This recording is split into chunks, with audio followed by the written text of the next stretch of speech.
Revenez la Chine. Message très urgent au monde entier. Venez la Chine. Une grande annonce pour vous.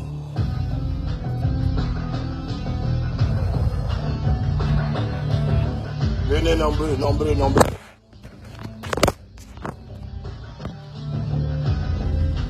Des choses doivent être dites. Voilà, des choses doivent être dites. Et venez pour qu'on puisse éclaircir certaines choses. Pour toutes les personnes qui me traitent de lâche. Pour toutes les personnes qui disent que je suis un plaisantin. Pour toutes les personnes qui disent que oh, il gueule, il parle. Venez, comme ça je vais causer avec vous. Venez. Venez nombreux. Voilà. Car j'ai...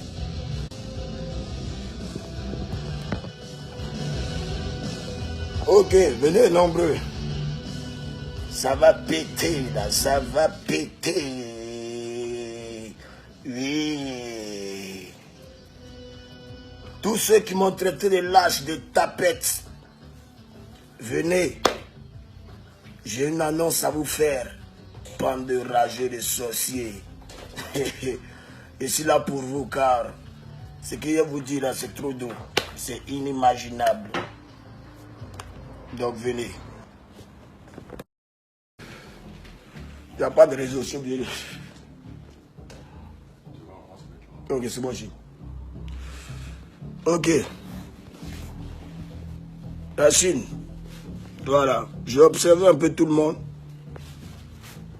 Lorsqu'on m'a condamné, j'ai vu beaucoup de personnes qui étaient contents. Ce qui est dommage et regrettable.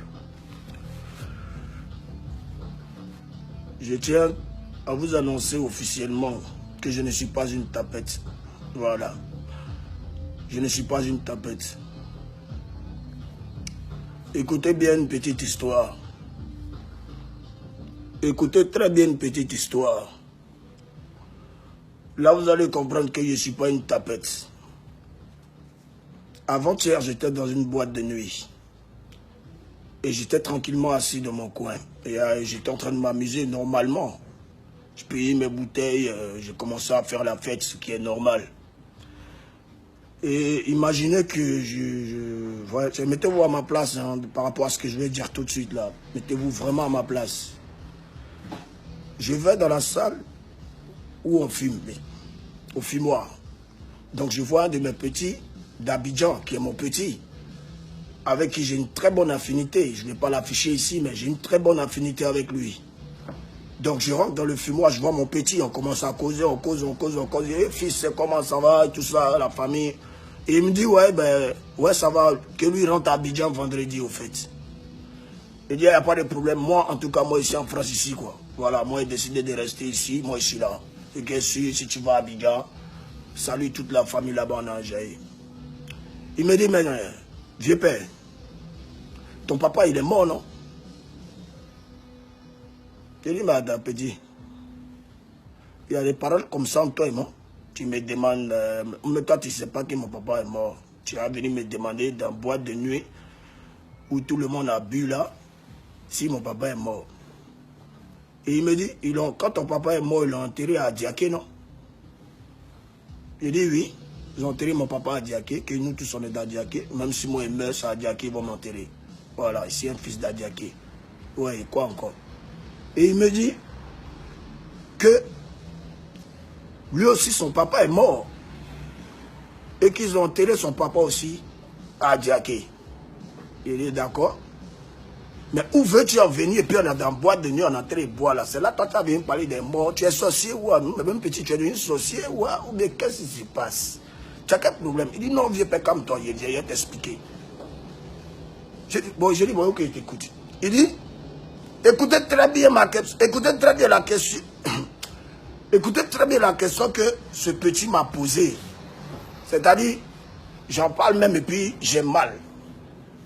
Il me pose une question du genre, tu sais que...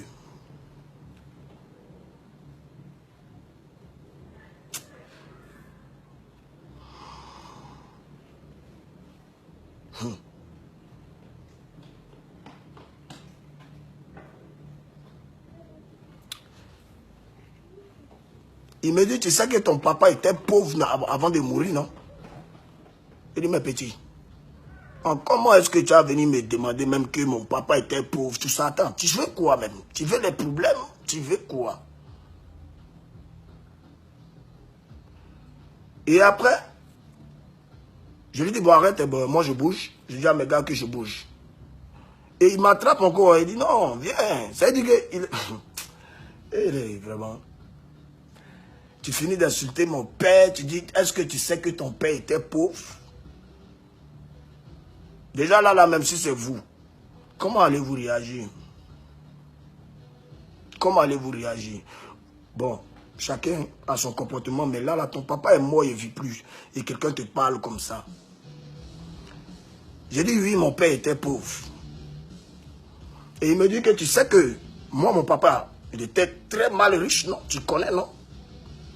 J'ai dit, oui, je sais que ton papa était très riche. Mais arrête tes discours que tu connais. Tu es en train de faire, arrête.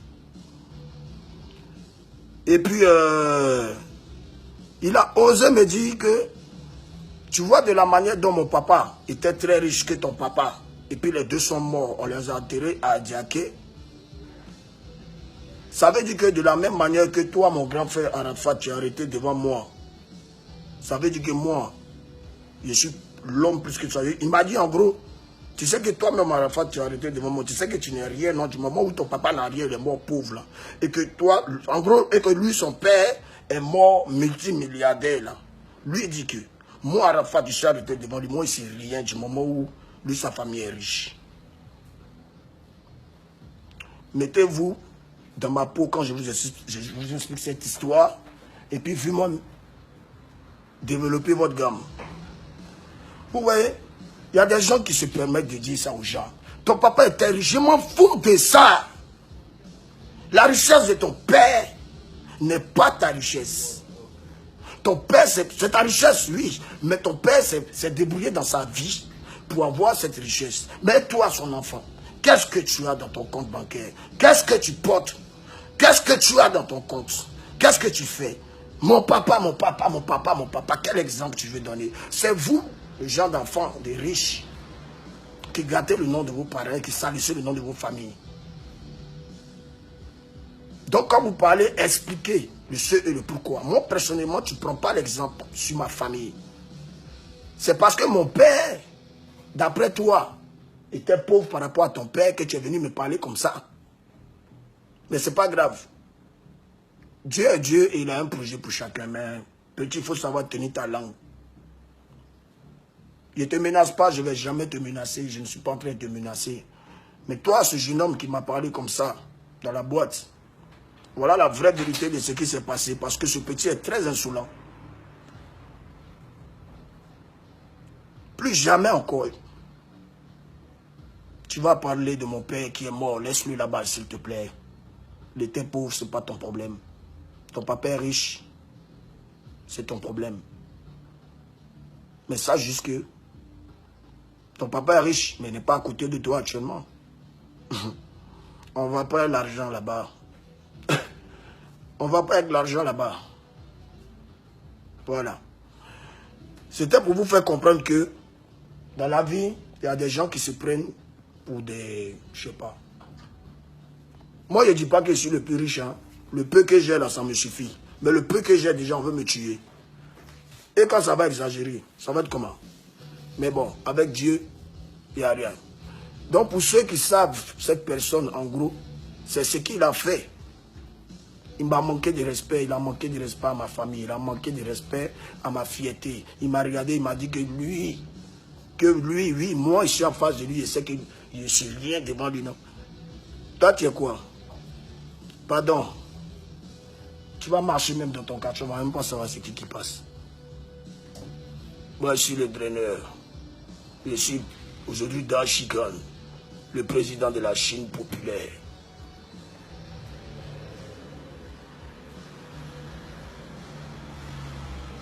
Je tiens à annoncer officiellement à toute la Côte d'Ivoire que je rentre à Abidjan ce jeudi 21 juin, où mon tout dernier dos sabado sort. Je rentre à Abidjan à toute la Chine. Il ne peut jamais être un lâche. Soyez tous présents à l'aéroport pour m'accueillir. Soyez tous présents à l'aéroport pour m'accueillir. Tu dis que tu es fan d'Arafat. Soyez tous à l'aéroport pour m'accueillir. J'ai décidé de rentrer parce que beaucoup de mes fans pleurent dans mon Facebook. Et ils pleurent. Et ils pleurent. Sinon, il avait pris ma décision de ne pas rentrer. Ce n'était pas une manière de vous laisser tomber. Mais j'arrive à Abidjan, jeudi 21 juin. À partir, bon, cherchez, sur Air France en tout cas. Air France, vous allez voir. Je serai présent. Je serai présent. J'arrive. La Chine populaire sortait massivement, venez m'accueillir à l'aéroport. Sans désordre. Sans désordre. Vous allez être dehors, on va faire les photos, on va s'amuser, puis c'est la fête de la musique. Donc en même temps, il crée un concert en même temps. Mais le concert va se passer à l'accueil. C'est-à-dire quand vous venez m'accueillir là, voilà. C'est là, en même temps, c'est le show. Et puis on est lancé en même temps avec le Dos Sabado. Il arrive. Je ne suis jamais un lâche. Je vous aime très cher chinois. À 18h, venez télécharger l'instrumental qui est framponné tout à l'heure. Enjaillez-vous avec ça. Puis dites-leur que je suis chinois, il meurt chinois. Abobo, non, Abobo, Adjamé. En tout cas, tous les fans qui peuvent se déplacer pour venir accueillir leurs artistes. 2 plateaux, Cocody, si tu es à Trècheville, si tu es à côté à Port-Boué. On va s'organiser, je vais mettre des cas à la disposition des fans. On va voir comment on peut gérer. Mais, pas de bêtises. Pas de bêtises. La fête proprement, mais pas de bêtises. Pour venir accueillir votre artiste, on va rentrer tranquillement. Vous allez m'accompagner chez moi à la maison. Chacun va rentrer chez lui. Et maintenant, si la justice de mon pays veut me recevoir pour m'entendre, je serai présent. Voilà. J'ai un programme très chargé, j'ai des dates. Donc le temps que j'arrive à Abidjan, je veux venir me faire entendre.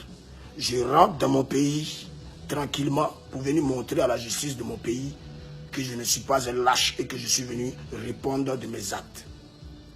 Voilà, j'ai fait l'appel. Ne vous inquiétez pas, mes avocats sont prêts. On va aller répondre à la justice. Voilà. Mais pour l'heure, je vous annonce que j'arrive ce jeudi. Tu te dis fan d'Arafat. Tu te dis que tu aimes vraiment Arafat. Viens à l'aéroport ce jeudi. Quand on dit à partir de 18h, il faut être présent à l'aéroport. On est ensemble, je sais que je vous aime. C'est la Côte d'Ivoire qui gagne. Notre Dos Sabado arrive, ça va framponner, ça va fracasser, ça va tout déstabiliser. Ça fracasse déjà. Mais quand ça va sortir, ça va faire des morts. Oui, ça va faire des morts. On est ensemble, que Dieu vous bénisse. Ciao.